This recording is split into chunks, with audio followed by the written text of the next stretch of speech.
Walker's Point Center for the Arts presentó en enero pasado una exhibición sobre el tema de la minería. 46 artistas exploran temas relacionados con las consecuencias de esta, como daños al ambiente, explotación laboral y represión social. Johnny Munoz, con nuestro equipo de cámaras, visitó esta galería.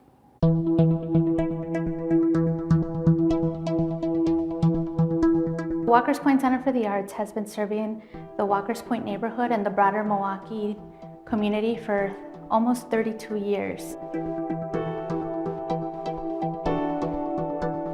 We provide youth education classes that are free of charge to youth in the community. So that program runs Tuesday through Friday, 3 to 6 p.m.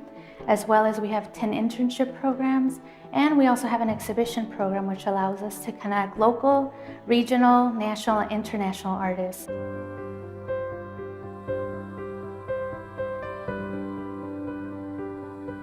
The concept of wounded earth, I think, is very relevant to what's going on politically here in the state of Wisconsin. When we think of issues of mining, we tend to think of things of the past, but fail to realize that there's other relevant issues that our communities are tackling. So when I met Alec, he told me about this exhibition that he was putting together, which was already exhibiting in Chicago, and I thought, how great would it be to bring that content to facilitate conversations here in our city of Milwaukee.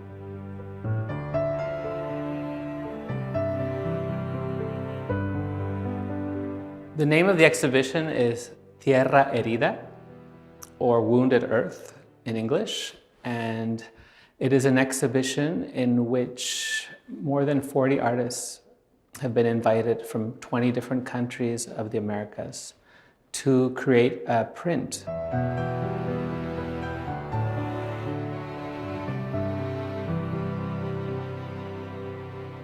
Each artist has made a special piece on the theme of mining in the Americas. So there are many different ways of interpreting not only the mining theme, but also the title.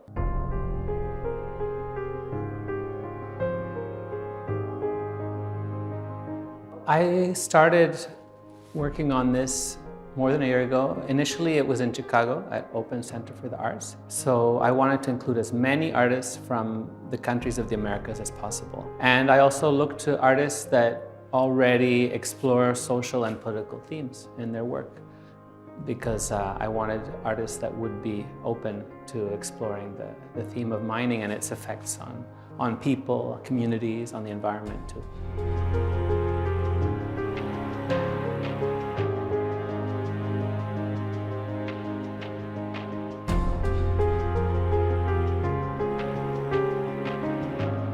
I wanted to get 2 artists from each country, a man and a woman. That was the idea, to have a balance of men and women in the exhibition, which we do have. I wanted also not to have more artists from one country than the other. We have artists from Cuba, we have artists from Colombia, Argentina, Chile, Bolivia, Ecuador, Canada, the United States, Nicaragua, Guatemala. There's 20. And they're all from the Americas. Some are younger, some are older. The success of the exhibition is because of that diversity.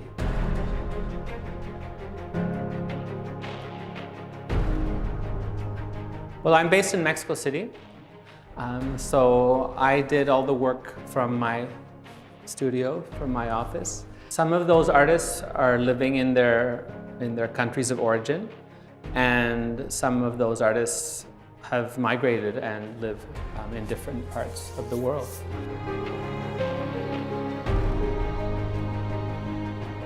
The common denominator is the title of the exhibition, Wounded Earth. There is the implication that the exhibition, which is about mining, extraction of minerals from the earth, is having an adverse effect on water, on animals, and on the communities that are close to that activity. It's the way in which the industry on the whole is working, which is not respectful of the places where they go to work. You can see that in the exhibition, most people have a critical attitude towards the mining industry.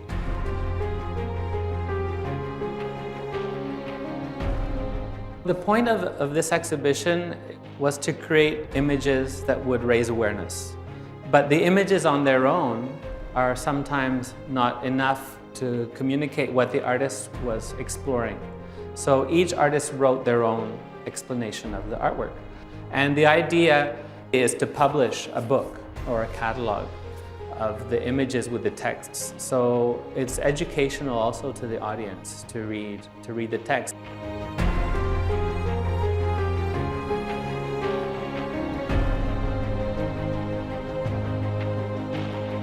Well, it's an exhibition which takes time to look at because each image tells a story.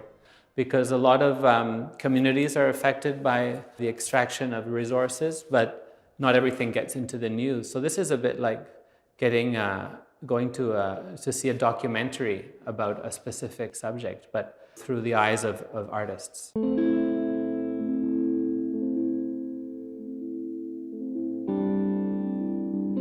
My background is Mexico City. I was born in Mexico City, but then things changed a lot when I moved to Toronto, and I ended up finishing a degree in art in Toronto quite a few years ago. And recently, I have published books. I have 3 books of my own. I have a children's book. And then recently, I've had the honor and pleasure of illustrating books for a few different poets.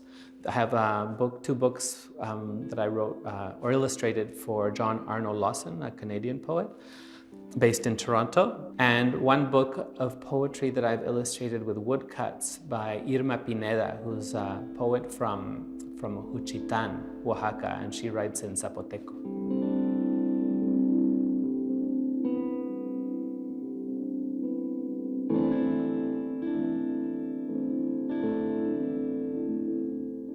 Another aspect to the exhibition, I have my own work in the exhibition as well. There's 2 portfolios, and one is a portfolio of prints which are illustrations of poems, but based on popular sayings. So they're quite whimsical and humorous, especially if you speak Spanish. And then the other series is a series of black and white prints.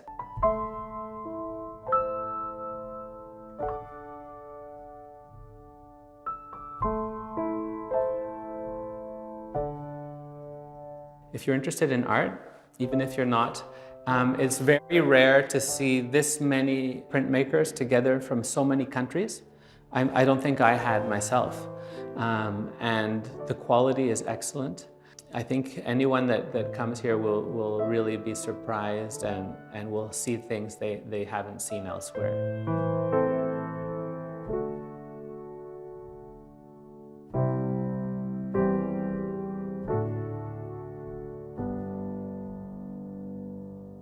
I'd like to thank Walker's Point Center for the Arts, also the University of Milwaukee, that is part of the people that supported the fact that I could come all the way from Mexico.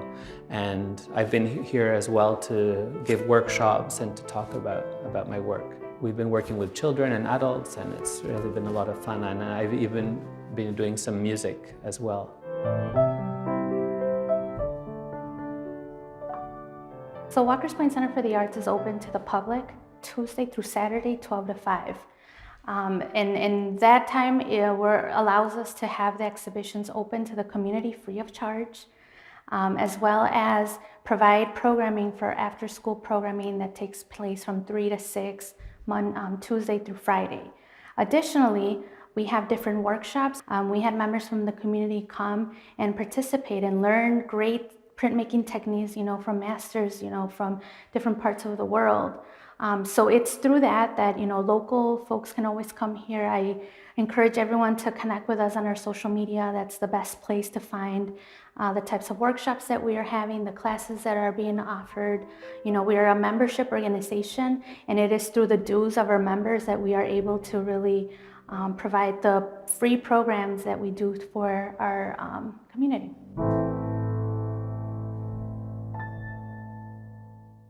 De acuerdo con autores de esta exhibición, la oposición a la minería se ha incrementado en las comunidades de manera organizada y con ello también la violencia ha crecido para silenciar las voces de protesta. Afirman también que por ello Latinoamérica se ha convertido en uno de los lugares más peligrosos para quienes abogan por los derechos humanos.